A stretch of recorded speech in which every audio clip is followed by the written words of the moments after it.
Kerwit sendon Karim Benzema daga hat-trick haka senmi madan ke ningkong daga taka Al Hilal haka jinglikai Persya ek Al Qadot ne kamit haka Saudi Pro League. Haka baka Al Hilal klapin limno ek Al Qadot hadu dah ndriu lan not goal. Haka ba Karim Benzema la Kerwit sendon daga hat-trick bat kawai ke asis. Karim Benzema wa yo haka menit ke live way ka menit ke drupau ka menit ke drupusau. Bat Karim Benzema la asis ru Syau Malcolm haka menit ke nyupau.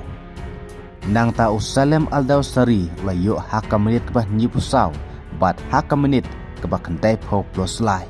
Ya ke asis ta Malcolm ya bro arkol jong Salem Al-Dawsari. Kumta Karim Benzema ula yo hadu lai gol bat kawai ke asis kad ba Malcolm pat la Kerwit lai teli ke asis. Kumtaru menta haka mijikan poinnya ke Saudi Pro League ke Al Hilal ke yo hadu san per point. Kabalatam lai poinnya ke Al Ali bat kelatam sa poin ya ke Al Nassr. Bat lada ke Al Nassr kan job dekan rem ngen sepek sa cibit mit haka jinglekai Persya ek Al Ittihad. Haka ba menta ke Al Nassr lahir syaka kerdan ke balai.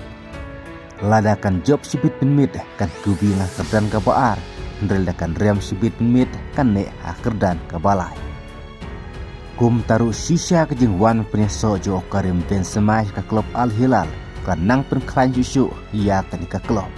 Kepala don jengma sisa mentaya ke Al Nassr bakla isir panyekur trofi ke Saudi Pro League mentah ke ayam kepala don ya ke jin kermen.